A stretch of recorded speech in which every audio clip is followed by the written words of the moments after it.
আমার এই 11 বছর 16 দিনের জেলখানা আমার কাছে মনে হয়েছে আমার দুনিয়ার সবচেয়ে আরামের এবং সবচেয়ে আল্লাহর সঙ্গে মহব্বতের দিন কেটেছে। আমাকে নির্জন বাসায় রাখা হয়েছিল, কারো সঙ্গে কথা বলতে দেওয়া হয় নাই।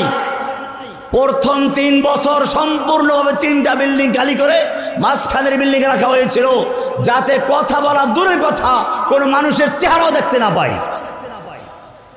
আমার তখন মনে হলো ওরা আমার সঙ্গে কোনো মানুষকে কথা বলতে দিবে না।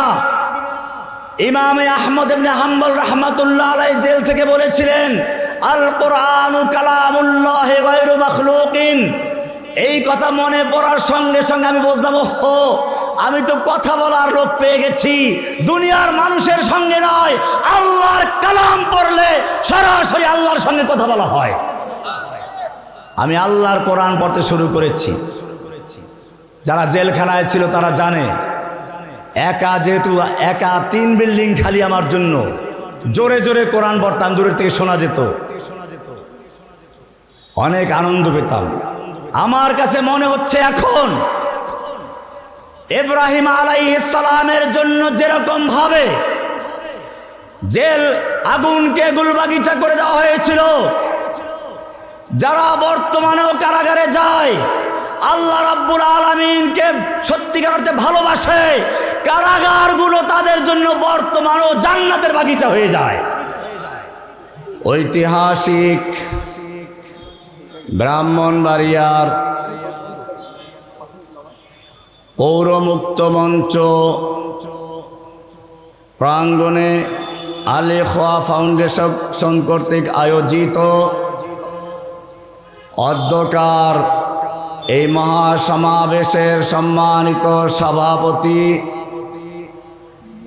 বিশিষ্ট আলেমে দ্বীন, হেফাজতে ইসলাম বাংলাদেশের সংগ্রামী মহাসচিব আল্লামা শায়েখ সাজিদুর রহমান সাহেব দামাত বরকাতুহুল আলিয়া, উপস্থিত মজলুম আলেম দ্বীন আল্লামা হারুন ইজহার সাহেব দামাত বরকাতুহুম, আল্লামা আব্দুল কুদ্দুস ফারুকি হাফিজাহুল্লাহ তাআলা, মাহমুদুল হাসান গুনবি হাফিজাহুমুল্লাহ তাআলা ওয়া রাআহুম, আমার সামনে উপস্থিত অত্র এলাকার সংগ্রামী তাওহীদি জনতা, আল্লাহ সুবহানাহু ওয়া তাআলার মহান দরবারে শুকরিয়া জ্ঞাপন করছি, যিনি আমাদেরকে এই ঐতিহাসিক ময়দানে দ্বীনের কিছু কথা বলার জন্য এবং শোনার জন্য বসার তৌফিক এনায়েত করেছেন। এজন্য বলি আলহামদুলিল্লাহ। আল্লাহ রাব্বুল আলামিন এই পৃথিবীতে মানব জাতিকে পাঠানোর পূর্বে কয়েকটা বড় বড় সম্মেলন করেছিলেন। একটা সম্মেলন ছিল সমস্ত মানুষকে নিয়ে, যেটা আমরা সকলেই জানি আলাস্তু বিরব্বিকুম নিয়ে যে আলোচনা হয়। আরেকটি সম্মেলন হয়েছিল যেখানে আপনি আমি শ্রোতাও হতে পারি নাই, উপস্থিত থাকতে পারি নাই, শুধুমাত্র নবী এবং রসুলদেরকে নিয়ে সে আলোচনা হয়েছিল। মূলত এই পৃথিবী হচ্ছে একটা তাওহীদের মাহফিলের মঞ্চ।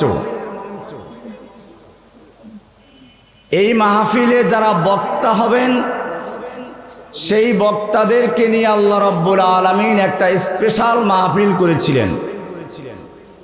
আমি কোরআনের আয়াত থেকে একটি আয়াত তেলাওয়াত করেছি এই বিষয়ের উপরে। আল্লাহ সুবহানাহু ওয়া তাআলা ইরশাদ করেন, ওয়াইয আখাযাল্লাহু মিসাকান নাবিয়্যিন। আল্লাহ রাব্বুল আলামিন সমস্ত নবী এবং রসুলদের থেকে অঙ্গীকার আদায় করলেন, ওয়াদা নিলেন কিসের উপরে? লামা আতাইতুকুম মিন কিতাবিন ওয়া হিকমা, আমি তোমাদেরকে কিতাব ও হিকমা দান করব, শর্ত হচ্ছে সুম্মা জাআকুম রাসূল, এরপরে তোমাদের কাছে একজন রাসূল আগমন করবেন, সর্বশেষ মেহমান আগমন করবেন। লা তুমিনুন্না বিহি ওয়া লা তানসুরুন্নাহ, তোমাদের কাজ হবে সেই রসুলকে সাহায্য করা, তার প্রতি ঈমান আনা। এটা এরকম আমরা যেরকম মাহফিলের পোস্টার ছাপাই, পোস্টারের হেডলাইনে একটা বড় অক্ষরে নাম লেখা থাকে প্রধান বক্তা, এরপরে নিচে অনেক বক্তার নাম লেখা থাকে। মাহফিল যখন শুরু হয় তখন নিচের দিক থেকে বক্তারা আসতে শুরু করে, প্রধান বক্তা পরে আসবেন এই প্রচার করে যায়। ঠিক তেমনি ভাবে আল্লাহ রাব্বুল আলামিনও এই পৃথিবীর মাহফিলের মঞ্চের বক্তাদের নাম ঘোষণা করলেন। সেই বক্তাদের নামের প্রথম যে নাম ছিল সেই নামটি ছিল মুহাম্মদুর রাসূলুল্লাহ সাল্লাল্লাহু আলাইহি ওয়াসাল্লাম। এরপরে অনেক বক্তার নাম ছিল। মাহফিল শুরু হয়ে গেল। আদম আলাইহিস সালাম থেকে শুরু করে ঈসা আলাইহিস সালাম পর্যন্ত এক একজন নবী আসলেন। প্রত্যেক নবী প্রধান মেহমানের কথা বলে গেলেন। কোরআনে ইরশাদ হয়েছে, ওয়াইয ক্বালা ঈসা ইবনু মারইয়াম ইয়া বানি ইসরাঈল ইন্নী রাসূলুল্লাহি ইলাইকুম। ঈসা আলাইহিস সালাম আমাদের নবীর আগের নবী যিনি, তিনি যা বলেছিলেন কোরআন তা পরিষ্কারভাবে উল্লেখ করেছে। ঈসা আলাইহিস সালাম তার উম্মতদেরকে বললেন, হে বনি ইসরাইল, আমি তোমাদের কাছে আল্লাহর পক্ষ থেকে রাসূল হিসেবে আগমন করেছি। আমার পূর্বের কিতাবকে আমি সত্যায়ন করে স্বীকৃতি দেই। আমি সুসংবাদ দিচ্ছি এমন একজন নবী সম্পর্কে যিনি আমার পরে আসবেন। সেই নবীর নাম হবে আহমদ। সেই নবীর নাম কি? গোলাম আহমদ কাদিয়ানি খুশি হয়ে গেল। আমাদের দেশে একদল লোক আছে কাদিয়ানি, কি নাম? মুসলমান না কাফের? একটু ধৈর্য ধারণ করুন, ইনশাআল্লাহ আলোচনা আসবে। আহমদ, আমাদের রাসূল সাল্লাল্লাহু আলাইহি ওয়াসাল্লামের নাম আসমানে হলো আহমদ, জমিনে মুহাম্মদ। আসমানে কি? আহমদ মানে হচ্ছে সর্বাধিক প্রশংসাকারী। আল্লাহ রাব্বুল আলামিনের যত মাখলুক প্রশংসা করেছে এবং করবে, ফেরেশতা প্রশংসা করেছে, মানুষ প্রশংসা করেছে, নবীরা করেছে, জিনেরা করেছে, যত রকমের প্রাণী আছে আমাদের আল্লাহ সুবহানাহু ওয়া তাআলার প্রশংসা করেছে। সবচেয়ে বেশি যিনি প্রশংসা করেছেন তার নাম হলো আহমদ। বোঝা গেল আমাদের নবীর চেয়ে আল্লাহর বেশি প্রশংসা আর কেউ করতে পারে নাই। আর দুনিয়াতে যত মানুষের প্রশংসা করা হয়েছে, যত নেতা বলেন, নেত্রী বলেন, সব মানুষের মধ্যে সবচেয়ে বেশি প্রশংসা হয়েছে যার, তিনি হচ্ছেন মুহাম্মদ। মুহাম্মদ মানে প্রশংসিত। ইয়াতি মিন বা'দ ইসমুহু আহমদ। সব নবীরা দাওয়াত দিয়ে গেলেন, আমাদের নবী আগমন করলেন। বড় মেহমান আসলে মঞ্চটা তো বড় হতে হয়। আল্লাহ রাব্বুল আলামিন এই বড় মেহমানের জন্য, প্রধান মেহমানের জন্য মঞ্চ তৈরি করার জন্য হুকুম দিলেন ইব্রাহিম আলাইহিস সালামকে। আয়াতগুলো শুনুন। ইব্রাহিম আলাইহিস সালাম কি বলছেন? وَإِذْ يَرْفَعُ إِبْرَاهِيمُ الْقَوَاعِدَ مِنَ الْبَيْتِ وَإِسْمَاعِيلُ। যখন ইব্রাহিম এবং ইসমাইল দুজন মিলে খানায়ে কাবা নির্মাণ করছিলেন, দুজন মিলে যখন কাবা নির্মাণ করতে লাগলেন, আল্লাহর কাছে দোয়া করতে লাগলেন, রব্বানা তাকাব্বাল মিন্না ইন্নাকা আনতাস সামিউল আলিম। ও রব্বুল আলামিন, আমরা তোমার জন্য ঘর নির্মাণ করছি, তোমার জন্য বাইতুল্লাহ নির্মাণ করছি। আমরা নির্মাণ করলাম কিন্তু নিজেরা তুমি কবুল করলা না, কোনো লাভ হবে না। অনেকে মসজিদ তৈরি করে, মাদ্রাসা তৈরি করে, কিন্তু আল্লাহর কাছে কবুল হয় না, কোনো লাভ আছে? এজন্য আপনারা যারা দ্বীনের কাজ করছেন, প্রথম দোয়া করতে হবে কি? আমাদের জাতির পিতা ইব্রাহিম আলাইহিস সালাতু ওয়াস সালাম সন্তানদেরকেও শিক্ষা দিয়েছেন, প্রথমেই দোয়া করতে হবে রব্বানা তাকাব্বাল মিন্না ইন্নাকা আনতাস সামিউল আলিম। ও রব্বুল আলামিন, আমরা তোমার জন্য ঘর নির্মাণ করছি, তোমার জন্য জিহাদ করি, তোমার জন্য দাওয়াত দেই, তোমার জন্য জেল খাটি, সবগুলো তুমি আমাদের পক্ষ থেকে কবুল মঞ্জুর করে নাও ইয়া রাব্বাল আলামিন। দীর্ঘদিন জেল খাটলাম, যদি তুমি কবুল না করো, মানুষ যতই বাহবা দেখ না কেন, কোনো লাভ আছে? রব্বানা তাকাব্বাল মিন্না ইন্নাকা আনতাস সামিউল আলিম। এবারে কবুল হয়ে গেল, কিন্তু কপাল পোড়া কিছু লোক আছে, মসজিদ তৈরি করে কিন্তু নিজেরা নামাজ পড়ে না, আছে কিনা?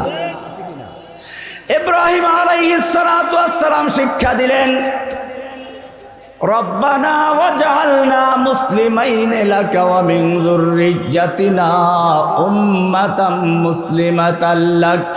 ও রব্বুল আলামিন, আমরা তোমার জন্য মসজিদ তৈরি করলাম, মাদ্রাসা তৈরি করলাম, তুমি কবুলও করে নিলে, কিন্তু আমরা কবুল হলাম না, কোনো লাভ আছে? অনেক কপাল পোড়া আলেম আছে, নিজেরা আলেম হয়ে যেন ঠকে গেছে, সন্তানদেরকে মাদ্রাসায় পড়ায় না, ইংলিশ মিডিয়াম স্কুলে পড়ায়, নটর ডেম কলেজে পড়ায়, আমেরিকা বিশ্ববিদ্যালয়গুলোতে পড়ায়, আর ফখর করে, গৌরব করে। ইব্রাহিম আলাইহিস সালাতু ওয়াস সালাম শিক্ষা দিলেন, ও রব্বুল আলামিন, আমরা তোমার জন্য ঘর নির্মাণ করেছি, তোমার জন্য মসজিদ নির্মাণ করেছি, তুমি মসজিদ কবুলও করে নিলা, ঠিক আছে, কিন্তু আমরা যদি কবুল না হই কোনো লাভ নেই। রব্বানা ওয়াজআলনা মুসলিমাইন লাকা ওয়া মিন যুররিয়্যাতিনা উম্মাতাম মুসলিমাতাল লাক। আমাদের দুজনকে মেহেরবানি করে সব সময়ের জন্য তুমি তোমার আনুগত্যশীল বান্দা হিসাবে কবুল করে নাও। ওয়া মিন যুররিয়্যাতিনা, এবং আমাদের প্রজন্ম থেকে প্রজন্ম, ভবিষ্যৎ অনাগত সন্তানদেরকেও তুমি কবুল করে নাও।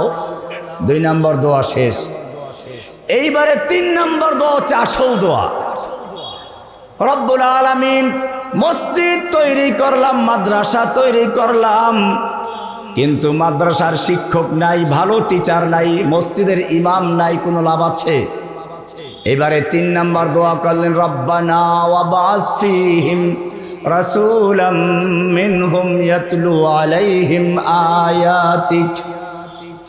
ও রব্বুল আলামিন, আমরা তোমার জন্য মসজিদ তৈরি করেছি, মাদ্রাসা তৈরি করেছি, এই মসজিদের জন্য একজন ইমাম পাঠাও তোমার পক্ষ থেকে। ওয়াবআস ফীহিম, আমার সন্তানদের মধ্যে একজন রসুল পাঠাও, মিনহুম, এই সন্তানদের মধ্য থেকেই।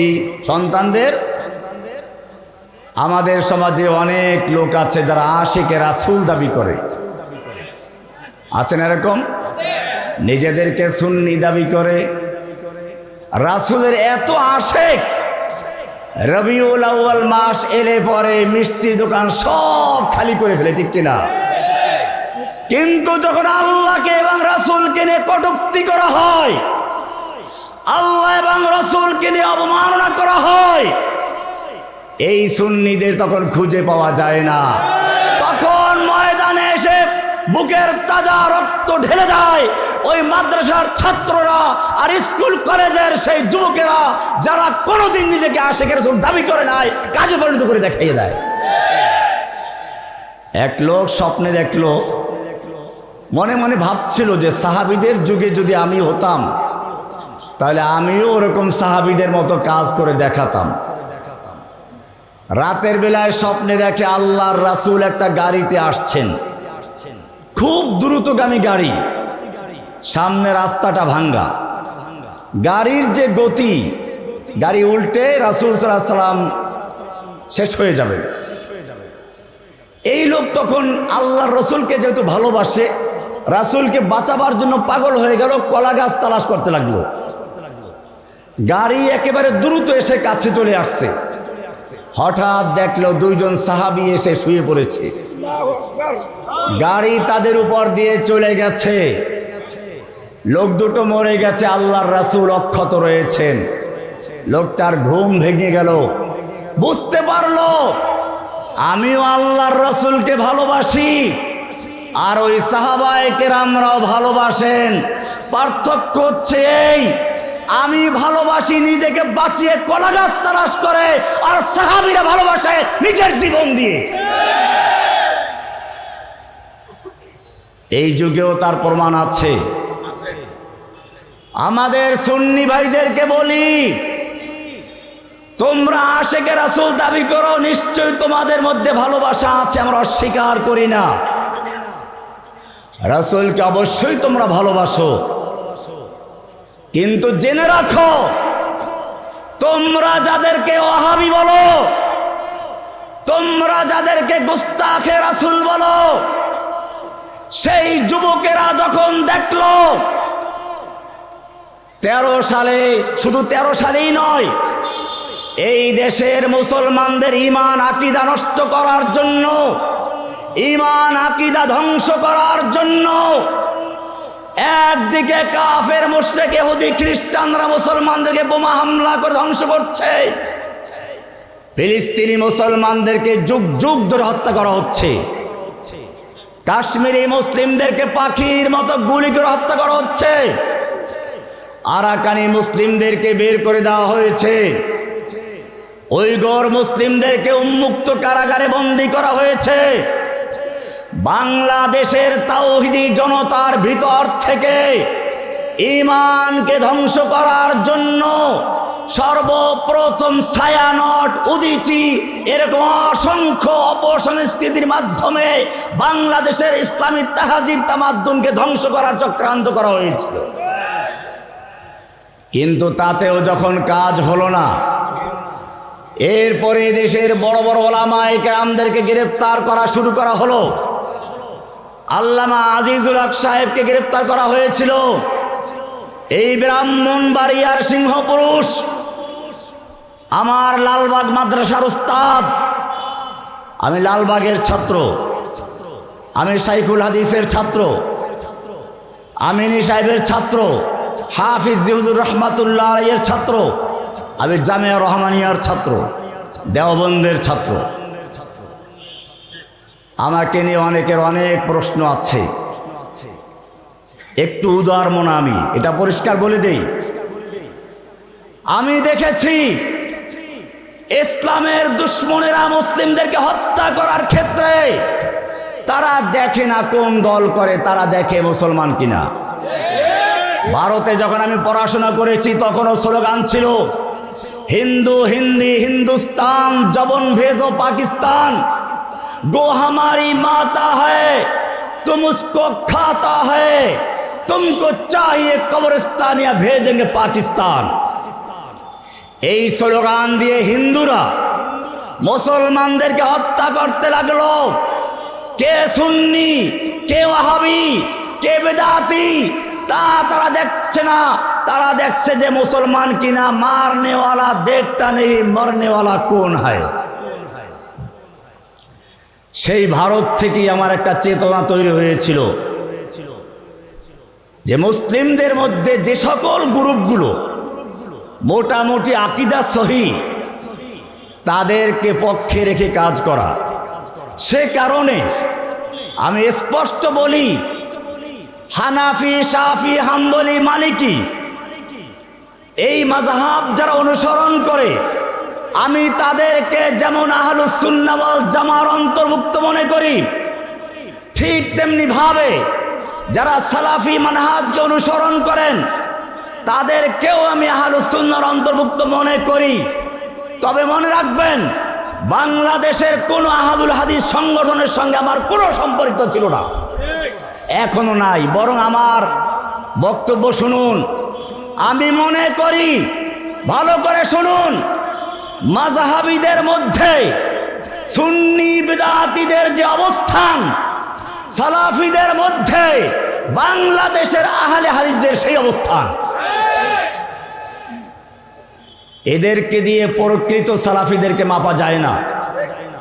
আমি আরব দেশের বড় বড় উলামায়ে কেরামদের সঙ্গে মিশেছি, তারা ইমামে আবু হানিফা রাহমাতুল্লাহর নাম নিতে শ্রদ্ধার সঙ্গে বলে ইমামুল আজম আবু হানিফা রাহিমাহুল্লাহ, ইমাম শাফি রাহিমাহুল্লাহ, ইমাম মালিক রাহিমাহুল্লাহ, ইমাম আহলিস সুন্নাহ ইমাম আহমদ বিন হাম্বল রাহিমাহুল্লাহ। প্রত্যেকটা নামের সঙ্গে তারা রাহমাতুল্লাহ আলাইহি যোগ করে। আমাদের দেশে কিছু আহলে হাদিস যারা, এরা আবু হানিফাকে বললে আবু হানিফা মনে হয় যেন ওর কোনো ওর স্ত্রীর ছোট ভাই মনে হয় যেন। এই বেয়াদবগুলো দিয়ে সালাফিদেরকে বিচার করলে চলে না। আমি দেওবন্দের ছাত্র, এটা মনে রাখবেন। দেওবন্দ মাদ্রাসার ইতিহাস আপনারা জানেন, কাসেম নানতুই রহমতুল্লাহ আলাইহির ইতিহাস আপনারা জানেন। আমি সেই দিকে গেলে অনেক সময় লাগবে। তাদের চেতনা আমার ভিতরে আছে। ভারতবর্ষে যখন ইংরেজ বিরোধী আন্দোলন চলছিল, আপনারা জানেন হুসাইন আহমদ মাদানী রহমতুল্লাহ আলাইহি, কাসেম নানতুবি রহমতুল্লাহ আলাইহির মতো বড় বড় আমাদের সালাফরা তাদের বিরুদ্ধে আন্দোলন করেছেন, জিহাদ করেছেন।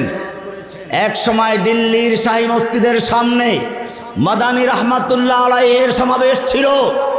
ইংরেজরা কারফিউ জারি করে ঘোষণা করেছিল, যে ব্যক্তি এখানে ইংরেজ বিরোধী বক্তব্য দিবে তাকে গুলি করা হবে।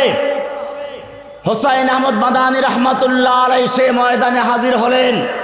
তিনি সর্বপ্রথম উপস্থিত হয়ে বক্তব্য দিলেন, আমি শুনেছি সাদা কুকুরের দল ঘোষণা করেছে ওদের বিরুদ্ধে বক্তব্য দিলে তাকে গুলি করা হবে। আমি মাদানী উপস্থিত হয়েছি, করো গুলি। এই বলে তিনি শেরওয়ানির বুতাম ছেড়ে দিয়েছিলেন। এমন জোরে তিনি বলেছিলেন, করো গুলি। সমস্ত পুলিশ বাহিনীর হাত থেকে রাইফেলগুলো ঝরঝর করে পড়ে গিয়েছিল।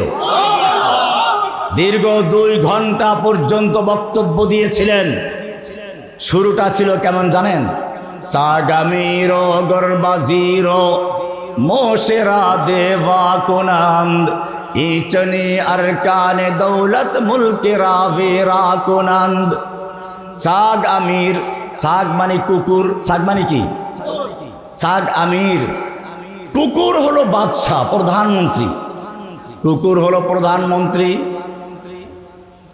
গোরবাজির, গোরবা বিড়াল হচ্ছে মন্ত্রী।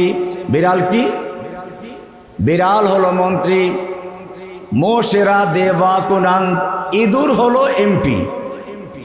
যেই সংসদে কুকুর হলো প্রধানমন্ত্রী, মন্ত্রী হচ্ছে বিড়াল, এমপি হলো ইঁদুর, সেই সংসদে কি কোনো দেশ চলতে পারে?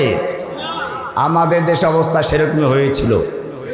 সেজন্য আপনারা জানেন, যখন কুকুর বিড়াল ইঁদুরেরা লুটতারাজ করে দেশটাকে ধ্বংসের ধার প্রান্তে নিয়ে গিয়েছে, 18 লক্ষ কোটি টাকা ঋণগ্রস্ত করে এদেশ থেকে কোটি কোটি ডলার নিয়ে তারা পালিয়ে গিয়েছে। জা আল হক ওয়া যাহাকাল বাতিল ইন্নাল বাতিলা কানা যাহুকা। আমার মনে পড়েছে যখন জেলখানায় বসে দেখলাম শেখ হাসিনা এদেশের তৌহিদি জনতাকে রাজাকারের নাতিপুতি বলে ঘোষণা করলো। স্কুল কলেজ মাদ্রাসার থেকে ছেলেরা সব বের হয়ে চলে আসলো, ইংলিশ মিডিয়াম স্কুল থেকেও বের হয়ে আসলো, মেয়েরা বের হয়ে আসলো। আমার তখন মনে পড়লো সেই আবাবিল পাখির কথা। আব্রাহা যখন খানায় কাবা ভাঙতে এসেছিল, আল্লাহ রাব্বুল আলামিন যেভাবে ঝাঁকে ঝাঁকে পাখি পাঠিয়েছিলেন, বর্তমান যুগের লেডি আব্রাহা, লেডি ফেরাউন যখন বাংলাদেশের মুসলিমদের ঈমান ভাঙার চেষ্টা করেছিল, আল্লাহ রাব্বুল আলামিন তখন ঝাঁকে ঝাঁকে তালেবানদেরকে মাদ্রাসা থেকে, মসজিদ থেকে, স্কুল থেকে, কলেজ থেকে ঝাঁকে ঝাঁকে ছাত্র পাঠিয়ে ওকে বাংলাদেশ থেকে বিতাড়িত করে দিয়েছে। খাবার সুযোগও পায় নাই। আল্লাহ তাআলা দেখাচ্ছেন যদি একটু তৈরি হও। আবু সাঈদের সেই সম্প্রসারিত হাত দেখে আমার মনে পড়েছিল সেই হুসাইন আহমদ মাদানী রহমাতুল্লাহর কথা। ভাইয়েরা আমার, বলছিলাম আমরা সেই আসলাফদের সন্তান। উলাইকা আবাই ফাজিনি বিমিসলিহিম ইযা উলাইকা আবাই ফাজিনি বিমিসলিহিম। এরাই হচ্ছে আমাদের পূর্বপুরুষ। যুগে যুগে যখনই ইসলামের উপর আক্রমণ এসেছে, ওলামায়ে দেওবন্দ তখন ঝাঁপিয়ে পড়েছে। তার প্রমাণ আপনারা দেখেছেন 2013 সালে যখন সাংস্কৃতিক আন্দোলন দিয়ে কাজ হলো না, তখন সবচেয়ে বড় অস্ত্র ছিল মুসলমানদের ঈমানের ভিতর থেকে, বুকের থেকে আল্লাহ এবং আল্লাহর রাসূলের মহব্বত দূর করে দিয়ে তারপরে ঘৃণা সৃষ্টি করে দেওয়া। সেজন্য আল্লাহর নামে, রসুলের নামে কটূক্তি করা শুরু হয়ে গেল। ব্লগার তৈরি করলো, গণজাগরণ মঞ্চ তৈরি করলো। তখন এদেশের তাওহীদি জনতা হেফাজতের নেতৃত্বে মাঠে ঝাঁপিয়ে পড়লো, তাদের উপরে গুলি চালালো, বুক ঝাঁঝরা করে দিল।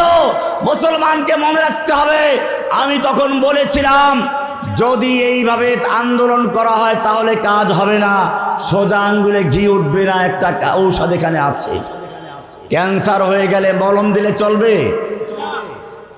ক্যান্সার হয়ে গেলে অ্যান্টিবায়োটিক দিলে চলবে? ক্যান্সার যদি হয়ে যায় কোনো অঙ্গে, তখন ওটাকে অপারেশন করে ফেলে দিতে হয়। ঠিক তেমনি ভাবে বাংলাদেশের বুকে কিছু ক্যান্সার তৈরি হয়েছিল। আমি তখন প্রধানমন্ত্রীকে বলেছিলাম, আপনার বাবাকে গালি দিলে আপনি আইন করেছেন 14 বছর জেল থাকবে, দ্বিতীয়বার করলে যাবজ্জীবন সাজা। আপনার বাবার কাছে আপনার মূল্য থাকবে, এটাই স্বাভাবিক। কিন্তু জেনে রাখুন, আপনার কাছে আপনার বাবার মূল্য যতটুকু, আপনার কাছে আপনার বাবার শ্রদ্ধা যতটুকু, একজন তাওহীদি জনতার কাছে আল্লাহ এবং আল্লাহর রাসূলের ভালোবাসা তার চেয়ে লক্ষ কোটি গুণে বেশি। আপনার বাবাকে যদি গালি দেওয়া হয় তার আইন থাকতে পারে, আমার রাসূলকে গালি দিলে আইন নেই। জেনে রাখবেন, কোরআনের আইন আছে। আল্লাহ রাব্বুল আলামিন পরিষ্কার বলে দিয়েছেন।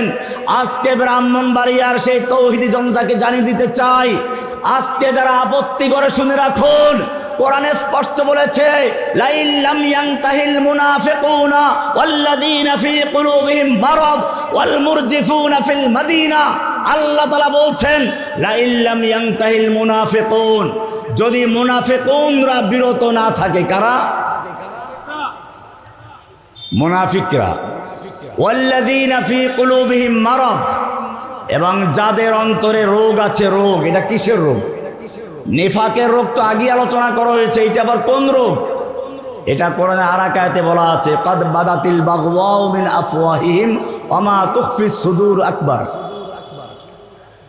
এরপর আল্লাহ বলছেন ওয়াল মুরজিফুনা ফিল মাদিনা, যারা মদিনায় গুজব রটায়, এরা যদি বিরত না থাকে, আল্লাহ তাআলা কি বলছেন শুনুন, লাইল্লাম ইয়ানতাহিল মুনাফিকুনা ওয়াল্লাযীনা ফী কুলুবিহিম মারাদ ওয়াল মুরজিফুনা ফিল মাদিনাতি, যারা মদিনায় গুজব রটায়, আল্লাহ কিনে, রাসূল কিনে কটূক্তি করে, আল্লাহ রাব্বুল আলামিন বলছেন লাইল্লাম ইয়ানতাহি, যদি তারা বিরত না থাকে, লানুগরিয়ান্নাকা বিহিম, হে নবী আপনাকে আমি তাদের বিরুদ্ধে খেপিয়ে দিব। কি করে দিব?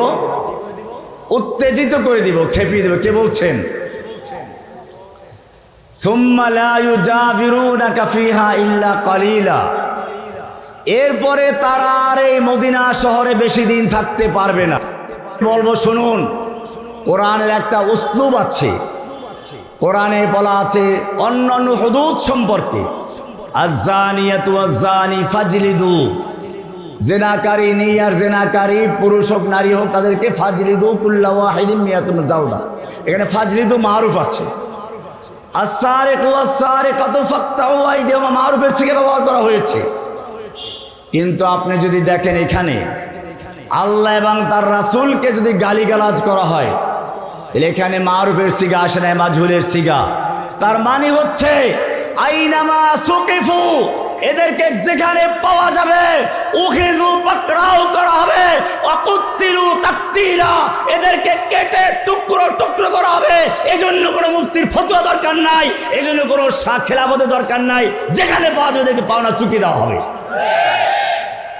আইনামা সুকিফু, যেখানে পাওয়া যাবে উখিযু, এদেরকে পাকড়াও করা হবে, ওয়াকুতিলু তাকতিলা, এদেরকে নির্মমভাবে হত্যা করা হবে।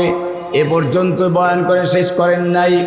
সুন্নাত আল্লাহ, এটাই হচ্ছে আল্লাহর সুন্নাহ, আল্লাহর রীতি। কার রীতি? সুন্নাত আল্লাহিল্লাযীনা ক্বাদ খালাউ মিন ক্বাবলু, ইতিপূর্বে যারা এরকম কাজ করেছে, আল্লাহকে নিয়ে রাসূলকে নিয়ে যারা কটূক্তি করেছে, তাদের ব্যাপারে আল্লাহর রীতি এটাই, আগেও গেছে, এটা চলতে থাকবে। ওয়ালান তাজিদা লিসুন্নাতিল্লাহি তাবদীলা, আল্লাহর এই সুন্নায় কোনো পরিবর্তন হবে না।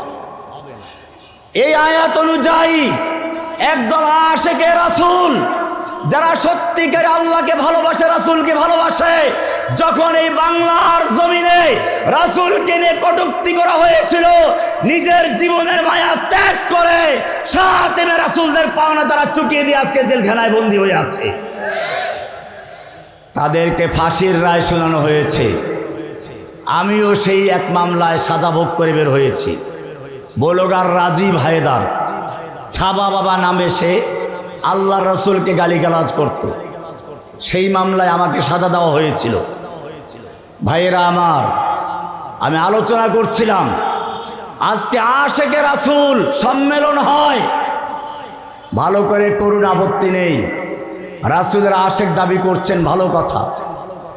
কিন্তু মনে রাখবেন, আল্লাহর রাসূলকে যদি গালিগালাজ করা হয় আর সেজন্য আপনার অন্তরে কোনো ব্যথা না আসে, আল্লাহর নবীর মান রক্ষার জন্য যারা কারাগারে বন্দী আছে তাদের জন্য আপনার কোনো ভূমিকা না থাকে, আপনি যত আশিকে রাসূল দাবি করেন, কিয়ামতের মাঠে আল্লাহর রাসূলের সামনে যখন আপনি দাঁড়াবেন, আল্লাহর রাসূল যদি জিজ্ঞেস করে আমাকে যখন গালিগালাজ করা হয়েছিল তখন তুমি কোথায় ছিলে? আমাকে গালিগালাজ করার কারণে যারা প্রতিবাদ করেছিল তাদেরকে কারাগারে বন্দী করে রাখা হয়েছে, ফাঁসির রায় দেওয়া হয়েছে, এবং অনেকের ফাঁসির রায় বহাল রয়েছে হাইকোর্টে, সুপ্রিম কোর্ট হয়ে ফাঁসি কার্যকর করা হবে, এই পর্যায়ে রয়েছে। আল্লাহর নবীর সামনে কি জবাব দিবেন? আমি ব্রাহ্মণবাড়িয়ার সুন্নি ভাইদেরকে জিজ্ঞেস করি, আপনারা যারা আশিকে রাসূল দাবি করেন, আমি বলছি এখনো সময় আছে। মুসলিম উম্মার মধ্যে তাফরিক না করে, ফেরকাবন্দি না করে, আল্লাহর রাসূলের ভালোবাসার পরিচয় দিতে গিয়ে এখন ঐক্যবদ্ধভাবে মাটিয়ে ঝাঁপিয়ে পড়ুন। নতুবা সেদিন বেশি দূরে নয়, যেদিন বাংলার জমিন থেকে আপনাকে আমাকে সকলকে মুসলমানদেরকে ধ্বংস করার জন্য ভারতের হিন্দুরা প্রস্তুতি নিচ্ছে, তারা স্লোগান দিচ্ছে, গো হামারি মাতা হ্যায় तुम उसको खाता है, तुमको चाहिए पाकिस्तान या भेजेंगे कब्रिस्तान। তারা কবরস্থান পাঠাবার জন্য সব নীল নকশা তৈরি করে রেখেছে। ভাইয়েরা আমার, আমি আলোচনা করছিলাম, ইব্রাহিম আলাইহিস সালাম দোয়া করছেন, রব্বানা ওয়াবআস ফীহিম রাসূলাম মিনহুম ইয়াতলু আলাইহিম আয়াতিক। ও রব্বুল আলামিন, একজন রসুল পাঠান আমার সন্তানদের মধ্য থেকে, ফীহিম মিনহুম, বোঝা গেল রসুল মানুষ ছিলেন। কি ছিলেন? আমাদের সমাজে একদল লোক রাসূলকে ভালোবাসতে গিয়ে এমন ভালোবাসা দেন যে রসুল মানুষ ছিলেন না, কি ছিলেন? সে আলোচনা করতে গেলে আর এক বিষয় চলে আসবে। আমি কিছু জরুরি কথা বলতে চাই। আমার শরীর অত্যন্ত খারাপ, আসার সময়ও মাঝখানে ভৈরবে হাসপাতালে চিকিৎসা নিয়ে এসেছে। কথা বলতে কষ্ট হচ্ছে, এই জন্য বেশিক্ষণ সময় আলোচনা করব না। আমি যে বিষয়টা বলতে চাই, আজকে মনে রাখবেন, আলেমদের মধ্যে তাফরিক করার জন্য, বিভক্ত করার জন্য নানান রকম চক্রান্ত চলছে। একদল লোককে রাজাকার বলা হচ্ছে, আর এক দলকে জঙ্গি বলা হচ্ছে, আর এক দলকে দুর্নীতির মামলা দিয়ে বিভিন্ন রকম হয়রানি করা হচ্ছে। আল্লামা মামুনুল হক সাহেবকে জানেন কি মামলা দেওয়া হয়েছিল? এটা একটা বড় চক্রান্তের অংশ। যে সমস্ত উলামায়ে কেরাম বেশি জনপ্রিয়, রাজাকার বানান যায় না, তাদের চরিত্র কলুষিত করার জন্য, জনগণ থেকে বিচ্ছিন্ন করার জন্য একটা গভীর চক্রান্ত শুরু হয়েছিল। আল্লামা মামুনুল হক সাহেব তারই চক্রান্ত, সেই চক্রান্তের শিকার হয়েছিলেন। শুধু ওই পর্যন্তই নয়, আমাকে রিমান্ডে আরো অনেক কিছু শোনানো হয়েছিল। আমি সেগুলো সব বলতে পারবো না। আমি আপনাদেরকে বলি, শুনুন, যখন আমিরে মুআবিয়া রাদিয়াল্লাহু তাআলা আনহুর মধ্যে এবং আলী রাদিয়াল্লাহু তাআলার মধ্যে যুদ্ধ হচ্ছিল, সে সময় তৎকালীন সুপার পাওয়ার রোমের সম্রাট আমিরে মুআবিয়া রাদিয়াল্লাহু তাআলার কাছে পত্র লিখেছিল, আমরা শুনতে পেলাম তোমার আমির তোমার উপর অসন্তুষ্ট, তোমার খলিফা তোমার বিরুদ্ধে যুদ্ধ করছে, তুমি যদি চাও তাহলে আমি তোমাকে সাহায্য করতে চাই। আমিরে মুআবিয়া একটু উত্তর দিয়েছিলেন। আমিরে মুআবিয়া রাদিয়াল্লাহু তাআলা উত্তর দিয়েছিলেন, ইয়া কালবার রোম, ওহে রোমের কুকুর, আমার সঙ্গে আমার আমিরের যুদ্ধ চলছে, এই সুযোগ নিয়ে যদি মুসলিম ভূখণ্ডের দিকে পা বাড়াও তাহলে জেনে রাখবে, আলীর পক্ষে যুদ্ধ করতে গিয়ে প্রথম যে ব্যক্তি জীবন দেবে সেই ব্যক্তি আমি নিজে, সেই ব্যক্তি আমিরে মুআবিয়া রাদিয়াল্লাহু তাআলা আনহু। আমাদেরকে মনে রাখতে হবে, আমাদের মধ্যে বিভিন্ন দল আছে, ফিরকা আছে, কেউ সুন্নি, কেউ ওয়াহাবি, কেউ মাযহাবি, কেউ লামাযহাবি, কেউ দেওবন্দি, কেউ বেরলভি, কেউ জামাতি, কেউ হেফাজতি। মনে রাখবেন, জেলখানায় গেলে এই পরিচয় থাকে না। আমি দীর্ঘদিন পর্যন্ত জেলখানার স্থায়ী বাসিন্দা হওয়ার কারণে জামাতের শীর্ষ নেতাদের সঙ্গে সাক্ষাৎ লাভ হয়েছে, হিজবুত তাহরীরের সঙ্গে সাক্ষাৎ হয়েছে, হেফাজত ইসলামের নেতা কর্মীদের সঙ্গে সাক্ষাৎ হয়েছে। সকলকে তারা বন্দী করেছে একটাই অপরাধ, সবাই কোরআনের কথা বলেছে। জামাত নেতাদেরকে ওরা এই জন্য গ্রেপ্তার করে না, এসে জামাত ইসলাম করে, মওদুদিবাদ অনুসরণ করে, তাদেরকে গ্রেপ্তার করেছে কোরআনের কথা বলার জন্য। সাইদি সাহেবকে এই জন্য গ্রেপ্তার করে নাই, তিনি জামাত করেন, তিনি রাজাকার, বরং তাকে গ্রেপ্তার করা হয়েছিল কোরআনের কথা বলার জন্য। মামুনুল হক সাহেবকে এই জন্য গ্রেপ্তার করা হয় নাই যে তিনি হোটেলে গেছেন একজন মহিলাকে নিয়ে, তাকে বলা হয়েছিল, আমাকে বলেছে গোয়েন্দারা, জসিমউদ্দিন রহমানি আর মামুনুল হককে ছাড়া হবে না। কেন ছাড়া হবে না? জসিমউদ্দিন রহমানি শেখ হাসিনার বিশাল এক পরিকল্পনাকে ধ্বংস করে দিয়েছে। শেখ হাসিনার বড় পরিকল্পনা ছিল মুক্তিযুদ্ধের চেতনার নামে, গণজাগরণের নামে বাংলাদেশের মুসলমানদের ভিতরে ইসলামের প্রতি বিদ্বেষ সৃষ্টি করে হিন্দু সংস্কৃতি ঢুকিয়ে দেওয়ার চেষ্টা করা হয়েছিল। জসিমউদ্দিন রহমানির এক উন্মুক্ত তরবারি নামক বই সব মস্তিষ্কের গল্লা কিনে দিয়েছে। আর মামুনুল হক সাহেব কি করেছেন? মামুনুল হক সাহেব শেখ হাসিনার কলিজায় আঘাত করেছে। কেমনে? আমি জিজ্ঞেস করলাম কিভাবে? ওই যে বলল শেখ মুজিবের মূর্তি ভেঙ্গে বুড়িগঙ্গায় ভেসে দেওয়া হবে। শেখ মুজিবকে জানেন? আমাদের জাতির পিতা, শেখ হাসিনার আব্বা। আমি মামুনুল হক সাহেবকে বললাম যে আপনার মুক্তির পথ হচ্ছে রাজনৈতিক চাপ সৃষ্টি করেন, তাহলে হয়তো বের হওয়া সম্ভব, নতুবা গোয়েন্দা বিভাগ আপনাকে ছাড়বে না। আর আমার বিষয়টা যেহেতু চাপ সৃষ্টি করার কোনো উপায় নেই, আমার বিষয়টা আল্লাহ রাব্বুল আলামিন যদি আমাকে মুক্ত করেন তাহলে মুক্ত হতে পারবে, এছাড়া কোনো উপায় নেই। আপনারা জানেন শেখ হাসিনার শেষ দিকে আমার জামিন হয়েছিল, আমাকে গেট থেকে আবার গ্রেপ্তার করে নেওয়া হলো, বিভিন্ন লোভ দেখানো হলো, ভয়ও দেখানো হলো, রজা এবং খৌফ, আশা এবং ভীতি দুটোই ছিল। আমার তখন মনে পড়ল ইব্রাহিম ইউসুফ আলাইহিস সালামের কথা, রব্বিস সিজনু আহাব্বু ইলাইয়া মিম্মা ইয়াদউনানি ইলাইহি। ও রব্বুল আলামিন, এই নাস্তিক সরকার, ইসলাম বিদ্বেষী সরকার, এই স্বৈরাচারী সরকার আমাকে যেদিকে আহ্বান করছে তার থেকে জেলে থাকা আমার জন্য অনেক ভালো। আল্লাহ, তুমি যদি আমাকে মুক্তির ব্যবস্থা না করো, বাহ্যিকভাবে আমার মুক্তির কোনো পথ নেই, আল্লাহ মেহেরবানি করে তুমি আমার মুক্তির ফয়সালা করে দাও। বেশি দিন লাগে নাই, 5 মাস 6 মাস যেতে খবর পেলাম শেখ হাসিনা পালিয়ে গেছে। 2 দিন আগেও দেখলাম টিভিতে তিনি মস্কারি করে বলছেন, লোকেরা বলে আমি নাকি পালিয়ে গেছি, শেখ হাসিনা পালায় না। কিন্তু 2 দিন পরেই দেখলাম শেখ হাসিনা শুধু পালাই নাই, রান্না করা খাবার খেতে পারে নাই, একটু বক্তব্য রেকর্ড করার চেষ্টা করেছিল, সেনাবাহিনী সেই সময়ও দেয় নাই। আমার মনে হলো বাংলাদেশের লক্ষ লক্ষ ওলামায়ে কেরামদের কণ্ঠ স্তব্ধ করেছে, কোরআনের কথা বলতে দেয় নাই, মাইক ছিনিয়ে নিয়েছে, মাইক বন্ধ করে দিয়েছে, সিরাত মাহফিল বন্ধ করেছে, তাফসীর মাহফিল বন্ধ করেছে। আল্লাহ রাব্বুল আলামিন ওর কথা বলার অধিকার কেড়ে নিয়েছেন, ওর কথা বন্ধ করে দিয়েছেন।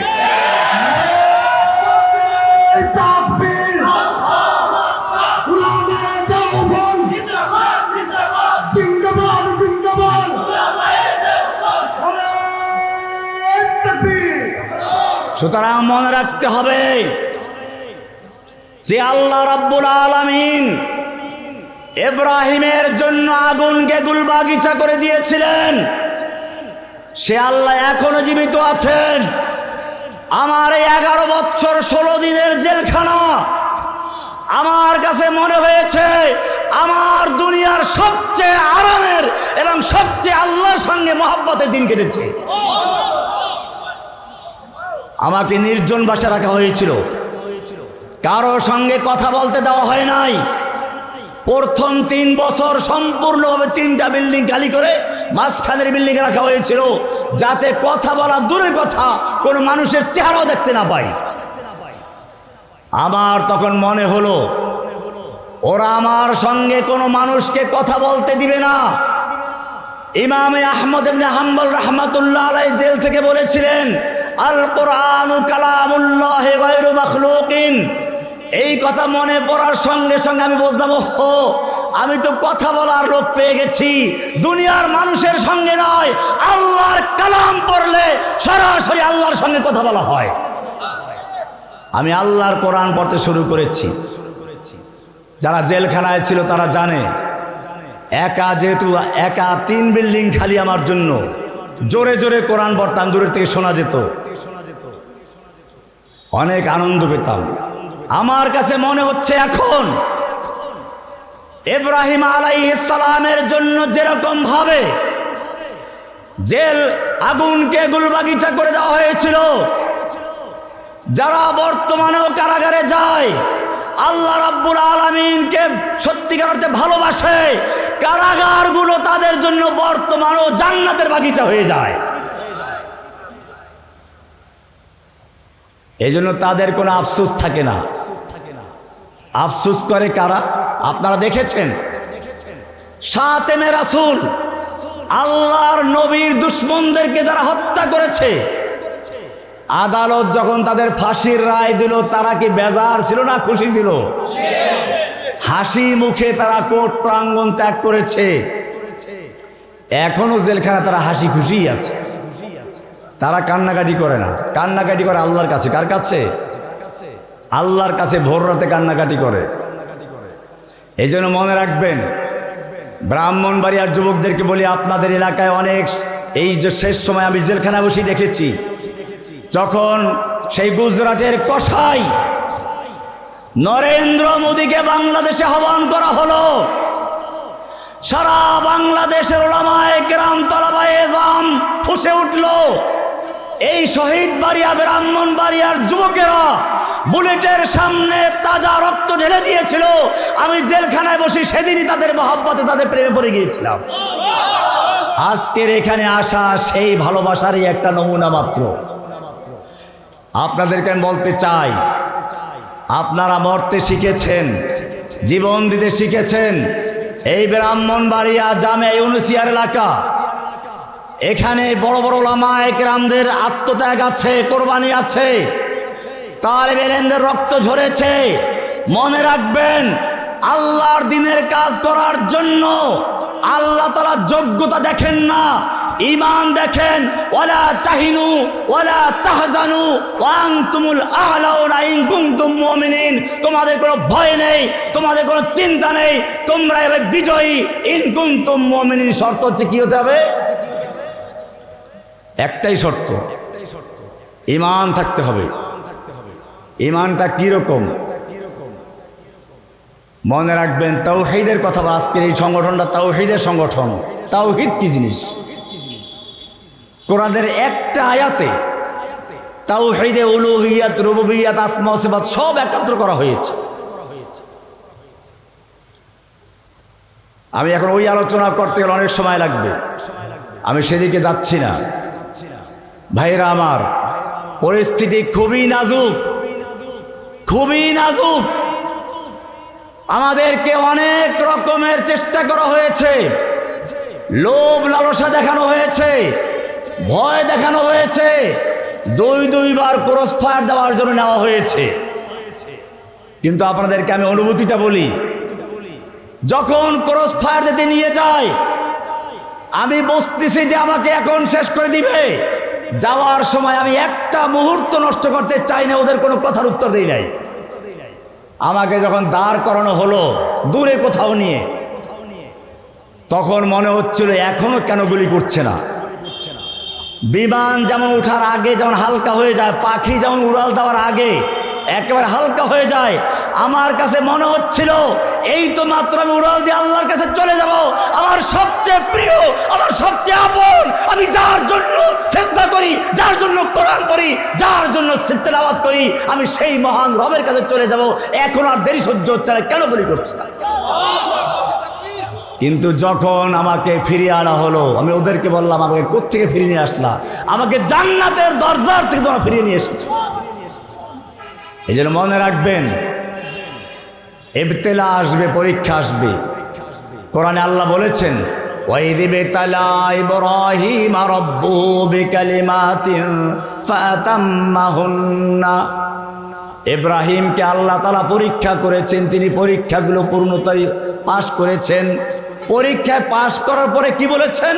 ক্বালা ইন্নী জাইলুকা লিন্নাসি ইমামা। আমি তোমাকে ইমাম বানাবো। কি বানাবো? মানুষের ইমাম বানাবো। আপনারা দেখেন না, জেলখানার থেকে যারা এ পর্যন্ত বের হয়েছে, আল্লাহ রাব্বুল আলামিন তাদের সম্মান আগের থেকে অনেক বাড়িয়ে দিয়েছেন। এবং আল্লাহর ওয়াদা যেটা, ইন্নী জাইলুকা লিন্নাসি ইমামা, আল্লাহ বলছেন আমি তোমাকে লোকদের জন্য ইমাম বানাবো। ইমাম বানিয়েছেন হারুন এজাহারকে, ইমাম বানিয়েছেন গুনবীকে, ইমাম বানিয়েছেন সেই রফিক মাদানিকে, ইমাম বানিয়েছেন সাখাওয়াত রাজিকে, ইমাম বানিয়েছেন মাহমুদুল হক সাহেবকে, ইমাম বানিয়েছেন সেই আল্লামা জোনায়েদ আল হাবিবকে ইমাম বানিয়েছেন। এরকম আমি কতজনের নাম বলবো। আল্লাহ রাব্বুল আলামিন প্রত্যেককে দুনিয়াতেই সম্মানিত করেছেন। ইনশাআল্লাহ আখিরাতে যেটা করবে সেটা এর চেয়ে অনেক বেশি, অনেক বড়। এই জন্য ভয় পেলে চলবে না। আমাদের জীবন, আমাদের মরণ সব কার জন্য? কুল ইন্না সালাতি ওয়া নুসুকি, বলো আমার সালাত, আমার কোরবানি, আমার ত্যাগ, ওয়া মাহইয়াই ওয়া মামাতি, আমার জীবন, আমার মরণ সব কার জন্য? আল্লাহ আমাদের জানমাল ক্রয় করেছেন কিসের বিনিময়ে? কোরআনের একটা আয়াত, খুব মজাদার আয়াত, সূরা তওবার 111 নম্বর আয়াত। আল্লাহ তাআলা কি সুন্দর করে বলেছেন, ইন্নাল্লাহা আশতারা মিনাল মুমিনিন, নিশ্চয়ই আল্লাহ তাআলা ক্রয় করেছেন। কে ক্রয় করেছেন? বেচা কিনা করতে গেলে চারটা জিনিসের দরকার। কয়টা জিনিস দরকার? একজন বিক্রেতা, একজন ক্রেতা, পণ্য, মূল্য। কয়টা জিনিস হলো? এই আয়াতে খুব সুন্দর করে খেয়াল করেন, আল্লাহ বলছেন ইন্নাল্লাহা আশতারা, নিশ্চয় আল্লাহ ক্রয় করেছেন। ক্রেতা হচ্ছেন কে? বিক্রেতা কারা? মিনাল মুমিনিন, মুমিনদের থেকে ক্রয় করেছেন। কি ক্রয় করেছেন? আনফুসাহুম ওয়া আমওয়ালাহুম, মুমিনদের জান এবং মাল ক্রয় করেছেন। কি ক্রয় করেছেন? কিসের বিনিময়ে? বিআন্না লাহুমুল জান্নাহ, জান্নাতের বিনিময়ে। কিসের বিনিময়ে? এবারে আল্লাহ তাআলা বলছেন জান্নাতের বিনিময়ে ক্রয় করেছেন, হস্তান্তর করতে হবে না? হস্তান্তর করার ময়দান কোথায়? আজকে যারা বলে, একটা কথা বলে, জিহাদ के नाम पर इस्लाम में बदबू फैलाते हैं। জিহাদের নামে কিছু লোক ইসলামের ভিতরে দুর্গন্ধ ছড়ায়। জোরে বলেন নাউজুবিল্লাহ মিন যালিক। কত বড় নাম, জঘন্য কথা। কোরআনে জিহাদ আছে কিনা? আল্লাহর নবী জিহাদ করেছেন কিনা? মনে রাখবেন, আল্লাহর নবীর রক্ত আপনার আমার রক্তের চেয়ে বেশি মূল্যবান ছিল, ঠিক কিনা? আপনার আমার চেহারার চেয়ে নবীর চেহারা অনেক সুন্দর ছিল। আপনার আমার তাকওয়ার চেয়ে নবীর তাকওয়া অনেক বেশি ছিল। আল্লাহর নবী রাস্তায় হাঁটলে মেঘ দিয়ে ছায়া দেওয়া হতো, গাছের নিচে বসলে গাছ চলে আসতো, ছায়া দিত। আল্লাহর নবীর আগে দিয়ে কেউ চললে, কথা বললে ওই নাযিল হয়ে যায়, ইয়া আইয়ুহাল্লাযীনা আমানু লা তুকদ্দিমু বাইনা ইয়াদাইল্লাহি ওয়া রাসূলিহি, হে ঈমানদারগণ তোমরা আল্লাহ এবং রাসূলের চেয়ে অগ্রগামী হইও না। আবার নবীর চেয়ে জোরের আওয়াজে কথা বললে ওহী নাযিল হয়ে যায়, ইয়া আইয়ুহাল্লাযীনা আমানু লা তারফাউ আসওয়াতাকুম ফাওকা সাওতিন নবী ওয়া লা তাজহারু লাহু, হে ঈমানদারগণ তোমরা নবীর আওয়াজের চেয়ে জোরে আওয়াজ করে কথা বলো না। কি মায়া!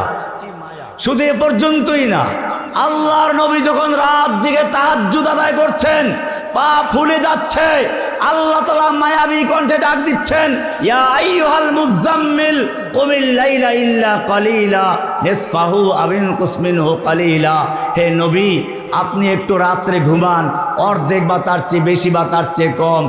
আপনি যেরকম ভাবে ইবাদত করলে খুশি হন, আমি আল্লাহ আপনাকে ঘুমন্ত দেখলেও খুশি হই। কি সুন্দর কথা! এই নবী যখন তায়েফে মার খাচ্ছিল, আল্লাহ দেখতে পাচ্ছিলেন কিনা? আল্লাহর ফিরাবার ক্ষমতা ছিল কিনা? ফিরাইছিলেন? কেন ফিরান নাই? ফিরান নাই এজন্য যাতে করে কোনো ব্যক্তি বলতে না পারে আমাদের হুজুর এত বড় বুজুর্গ, মুরগি জবাই করতে ভয় পায়। আল্লাহর নবী নিজে লোহার পোশাক পরে যুদ্ধ করেছেন। আল্লাহর নবী একটা নয়, দুটো নয়, 27টা যুদ্ধের কমান্ডারের দায়িত্ব পালন করেছেন। ওহুদের ময়দানে আল্লাহর নবীর মাথার লোহার টুপিতে ভেঙ্গে দাঁতের ভিতর ঢুকে গেল, দাঁত পড়ে গেল। তায়েফের ময়দানে মার খেলেন। আমার জিজ্ঞাসা, এ সময় আল্লাহ দেখতে পাচ্ছিলেন কিনা? আল্লাহর ফিরাবার ক্ষমতা ছিল কিনা? ফিরাইছিলেন কিনা? ফিরান নাই। কেন ফিরান নাই? ফিরান নাই এই জন্য আল্লাহ তাআলা দেখিয়ে দিলেন, আমার নবীকে রক্ত দিতে হয়েছে, আমার নবীকে যুদ্ধের ময়দানে যেতে হয়েছে। এরপরে যদি কোনো ব্যক্তি দাবি করে যুদ্ধের ময়দানে যাওয়ার দরকার নাই, জিহাদ ইসলামে নেই, মারামারি ইসলামে নেই, সে ব্যক্তি আল্লাহর নবীর আশেক না শয়তানের ওলি? পরিষ্কার শয়তানের ওলি, আল্লাহর ওলি নয়। একটা হচ্ছে আমরা বলি ইসলামের কাজ বিভিন্নভাবে চলে। কেউ মাদ্রাসায় পড়ায়, সেও জিহাদ করে। মুয়াজ্জিন আজান দিয়ে, এটা শাইখুল হাদিস জাকারিয়া রাহমাতুল্লাহ আলাই তার ফাজাইলে আমল নামক কিতাবের হেকায়াতে সাহাবার প্রথম অংশেই লিখেছেন, একটা হাতির দেখার গল্প দিয়ে। আপনারা দেখে নেবেন, সেখানে তিনি বলেছেন মুয়াজ্জিন আজানের মাধ্যমে জিহাদ করে, খতিব খুতবার মাধ্যমে জিহাদ করে, মুদাররিস ছাত্রদেরকে গড়ার মাধ্যমে জিহাদ করে, মুজাহিদিন তলোয়ার দিয়ে জিহাদ করে। সুতরাং আমাদের মনে রাখতে হবে, একটা হচ্ছে পারস্পরিক সহযোগিতা, আর একটা হচ্ছে বিরোধিতা। আমাদের কেউ বিরোধিতা না করি। মনে রাখতে হবে কোরআনে আল্লাহর রাসূল সাল্লাল্লাহু আলাইহি সাল্লামের বিভিন্ন বিষয় আলোচনা করেছেন। এর মধ্যে এই বিষয়টা অনেক গুরুত্বপূর্ণ বিষয়। প্রায় 500 আয়াত রয়েছে জিহাদ সম্পর্কে, কিতাল সম্পর্কে। আল্লাহর জমিনে আল্লাহর দ্বীন কায়েম হবে কিসের মাধ্যমে? এটা মনে রাখতে হবে। আমরা সকলেই দাবি করি আল ইয়াউমা আকমালতু লাকুম দীনাকুম, আজকে আমি তোমাদের জন্য তোমাদের দ্বীনকে পরিপূর্ণ করে দিয়েছি। ইসলাম যদি পরিপূর্ণ হয়, আমার জিজ্ঞাসা সেই ইসলাম কায়েমের পদ্ধতি ইসলামে আছে কিনা? যদি না থাকে তাহলে ইসলাম পূর্ণ হয় কি করে? যখন পূর্ণ দাবি করা হচ্ছে তাহলে ইসলাম কায়েমের পদ্ধতি ইসলামে আছে। সেই পদ্ধতি কি গণতন্ত্র? সেই পদ্ধতি সমাজতন্ত্র? সেই পদ্ধতি কি রাজতন্ত্র? সেই পদ্ধতি হচ্ছে এই যে ছাত্র যেটা করাইয়া দেখাইল, তার মানে হচ্ছে আল্লাহর দ্বীনের প্রচার করে, আল্লাহর দ্বীনকে আমি কথা বলবো না, খুব খেয়াল করে শুনবেন। আল্লাহর নবী যখন মক্কায় দাওয়াত দেওয়া শুরু করলেন, আবু বকর, ওমর, ওসমান, হামজার মতো লোক তার সঙ্গে আছে, আলীর মতো লোক তার সঙ্গে আছে, ওমর বিন খাত্তাবের মতো লোক তার সঙ্গে আছে। ইচ্ছে করলে রাতের আধারে কয়েকটা মূর্তি ভাঙতে পারতেন কিনা? কয়েকটা মূর্তি ভাঙতে পারতেন, কিন্তু ভেঙেছিলেন? ভাঙ্গেন নাই কেন? খুব ভালো করে বুঝতে হবে। আল্লাহর নবী আমাদের শিক্ষা দিলেন, আমার এখনো কোনো শক্তি নাই, আমার কোনো জনবল নাই, এই মুহূর্তে মূর্তি ভাঙলে ওরা পরের দিন মূর্তি তৈরি করবে, কোনো লাভ নেই। তার চেয়ে আমি দাওয়াতের মাধ্যমে মানুষের মনের ভিতর থেকে মূর্তি ভেঙে দেই, মানুষের মধ্যে মূর্তির প্রতি ঘৃণা সৃষ্টি করি। যেদিন মানুষের অন্তরের ভিতরে মূর্তির প্রতি ঘৃণা তৈরি হবে, সেদিন রাস্তার মোড়ে মোড়ে থেকে বড় বড় পাথরের তৈরি মূর্তি কেড়ে লাগিয়ে টেনে তারপরে নদীতে পাঠিয়ে দিয়ে ফালায় নাই। বোঝা গেল এই যুগেও দেখা গেছে মূর্তির প্রতি, একটা বিশেষ মূর্তির প্রতি মানুষের এমন ঘৃণা তৈরি হলো, এই মানুষদেরকে মূর্তি ভাঙ্গার জন্য কোনো আলেমদের যেতে হয় নাই। ওই স্কুলের ছেলেরা, কলেজের ছেলেরা, ইউনিভার্সিটির ছেলেরা, নটর ডেমের ছেলেরা, ইংলিশ মিডিয়াম স্কুলের ছেলেরা শেখ মুজিবের মূর্তির গলায় ক্রেনের রশি লাগিয়ে টেনেছে, ভেঙে গুড়ি গুড়ি করে দিয়েছে।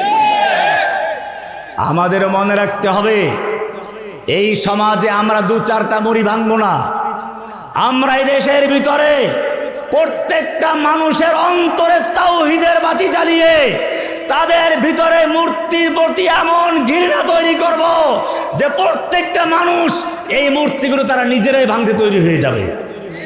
আমরা সেই অপেক্ষায় আছি। এই জন্য আপনাদেরকে বলবো, বেশি বেশি দাওয়াতের কাজ করা। উচ্ছৃঙ্খলতা অথবা বিশৃঙ্খল কোনো কাজ করার জন্য আমরা কখনোই বলি নাই। মনে রাখবেন, আমরা আগেও বলেছি, গণজাগরণ মঞ্চ যেরকম ভাবে বাংলাদেশে একটা নাস্তিক জাগরণ তৈরি করতে চেয়েছিল, আমরা তার বিরুদ্ধে একটা তাওহীদের জাগরণ তৈরি করতে চেয়েছিলাম। স্কুল কলেজ মাদ্রাসার ছাত্রদের মধ্যে তাওহীদের জাগরণ তৈরি করতে। আমি সেদিনও বলেছিলাম, সব গুরিজা হো গিয়া আখের জলওয়ায়ে খুরশিদ সে ই চমন মামুর হোগা নগমায়ে তাওহীদ সে। এই সমাজের অন্ধকারকে ঝাড়ু দিয়ে পিটিয়ে দূর করা যাবে না। আল্লামা আজিজুল হক সাহেব বলতেন, অন্ধকারকে ঝাড়ু দিয়ে পিটিয়ে দূর করা যায় না, অন্ধকারকে দূর করতে হলে আলো জ্বালাতে হয়। কি জ্বালাতে হয়? তাওহীদের আলো জ্বালাতে হবে।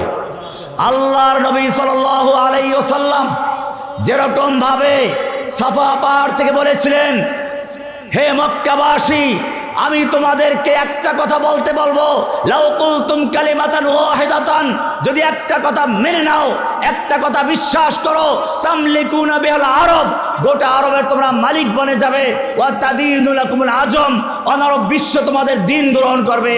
মক্কার লোকেরা পাগল হয়ে গেল, বলো সেই একটা কথা কি?